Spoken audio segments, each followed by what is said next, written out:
안녕하세요. 넥스트라입니다. 일본에서 갑자기 아베 전 총리에 대한 비난이 폭주하는 일이 벌어지고 있어 화제가 되고 있는데요. 일본 TBS의 보도 1930과 주니치 스포츠가 보도한 내용이 파문을 일으키며 큰 논란이 되고 있습니다. 특히 주니치 스포츠가 야후 재팬에 게재한 기사에는 3,300개에 달하는 댓글이 달려 일본인들의 큰 관심을 증명하기도 했는데요.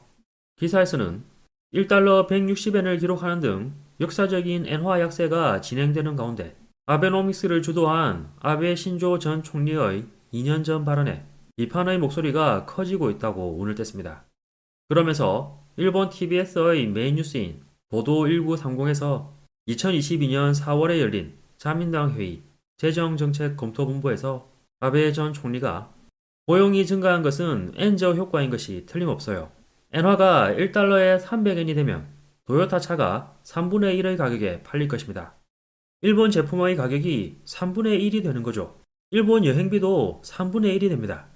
그렇게 하면 순식간에 경제가 회복해 갈 거라고 보는데 어떻게 생각하시죠? 라고 발언했던 장면을 보도했다고 전했습니다. 이런 가운데 방송에 출연한 유명 저널리스트는 어디까지나 예로서 아베 전 총리가 말한 것 같다면서도 애당초 아베노믹스는 엔저 지향이었잖아요. 라고 꼬집었고 그동안 아베의 정책에 부정적인 모습을 보여온 유명 경제평론가도 분명 지금의 엔화 약세는 아베노믹스가 가져온 것이라고 해도 좋지 않을까요? 라고 비꼬듯이 말했습니다. 참고로 이번에 새롭게 밝혀진 아베의 발언에 새삼스럽게 일본은 왜 이래? 라고 생각하신 분들도 많을 듯 한데요. 하지만 엔저로 치솟는 물가에 큰 고통을 받는 가운데 심리적 마지노선이었던 1달러당 155엔마저 한때 붕괴되자 일본인들은 그야말로 발작 반응을 보였습니다. 그런 상황을 반영하듯 일본 방송과 언론들도 대대적으로 보도하며 엄청난 위기감을 드러내고 있는 상황인 것은 물론 급기야 일본 은행 총재와 파월 미국 연준 의장이 중요 발언을 할 때 환율 상한판을 동시에 띄우는 모습까지 연출할 정도로 민감한 반응을 보였습니다. 이런 가운데 과거 아베가 1달러 300엔도 괜찮다는 반응을 보였다는 사실까지 밝혀지자 불에 기름을 끼얹는 형국이 되고 말았는데요. 한편 기사에서는 이번 아베 전 총리의 발언을 소개한 장면이 X에서도 확산 중이라며 다음과 같은 반응을 소개했습니다. 아베노믹스가 실패할 수밖에 없는 이유네. 이런 매국노가 총리 대신이었다고 생각하면 오싹해지네. 이 나라에는 근면한 활력과 확실한 손기술이 있었다. 지금 이제 그것은 없다. 자민당이 다 부숴버렸다. 일본의 수입품 가격이 3배가 된다는 데는 생각이 미치지 않았던 것 같네요.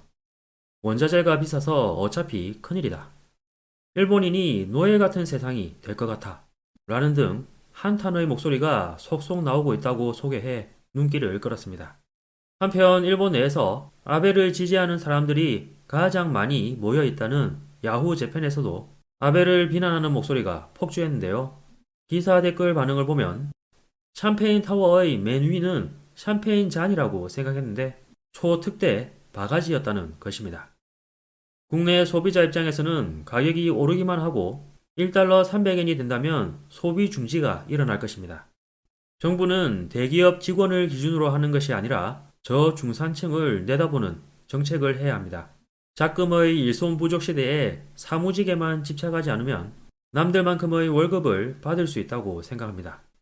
저출산 고령화 상황에 외국인 노동자를 받으면 된다고 하는 사람도 있지만 엔화가 극단적으로 약하면 벌 수 없으므로 외국인 노동자조차 꺼리게 된다고요. 투자를 하시는 분들은 아베노믹스를 호평했던 기억이 있는데 투자 인구가 적은 국내에서 주가 강세의 혜택이 없는 분들이 압도적으로 많으므로 불공평하다고 느끼고 있었습니다. 뉴스23이라는 방송의 아나운서가 아베와 만나 아베노믹스의 문제점을 지적하며 국민의 생활은 개선되지 않고 있습니다만 어떻게 생각하고 계십니까? 라고 용기 있게 말했다. 다른 언론은 부끄럽지 않나? 모든 수입품이 50% 증가한 가격이 되어도 수입이 50% 증가한 사람은 아주 조금밖에 없습니다. 대부분의 일본인은 급격히 가난해졌습니다. 이것이 아베노믹스에 익숙해진 말로입니다. 아마 지금도 아베 뒤에 있던 흑막이 일본 경제를 좌지우지하고 있을 것이다. 흑막과 그 일당만이 득을 보고 있는 것이 지금의 일본이다. 일본은 GDP 세계 3위의 경제 대국이었기 때문에 세계에서 지켜봐 주었던 것입니다. 그것이 12, 21로 몰락하면 세계는 거들떠보지도 않게 되는 것입니다. 아베 전 총리의 현상인식 오류로 일본을 되찾기는커녕 일본의 쇠퇴를 가속화한 느낌이 있습니다. 섬나라이기 때문에 N고는 견딜 수 있지만 N전은 견딜 수 없어. 해외에 리스크를 분산시킬 수 있는 규모의 기업만이 견딜 수 있다. 등의 반응이 있었는데요. 하지만 중요한 사실은 물가 급등과 환율 때문에 많이 힘든 건 우리나라도 마찬가지이므로 강 건너 불구경하고 있을 상황이 아니라는 점일 듯 싶습니다. 한편 과거 TV 아사히의 메인 뉴스에 등장해 I'm not 아베 편말을 들었다가 바로 방송계에서 퇴출당했던 경제산업성 고위 관료 출신의 정치경제평론가인 코가 시게아키 씨가 떠오르는 시점입니다. 거기다 한국에 올 때마다 주점을 휩쓸고 다니는 유명 배우의 MC인 사카가미 시노부와 유명 개그맨인 우에다 신야도 자신의 간판 프로그램이 아베와 자민당에 비판적이라는 이유로 아예 프로그램 자체가 사라져버렸던 일화도 떠오릅니다. 그래도 이들은 여전히 활발히 활동 중이지만 정작 아베는 이 세상에 없네요. 이번 영상도 끝까지 시청해주셔서 감사합니다. 여러분의 구독과 좋아요는 영상 제작에 큰 힘이 됩니다. 오늘도 좋은 하루 보내시길 바랍니다.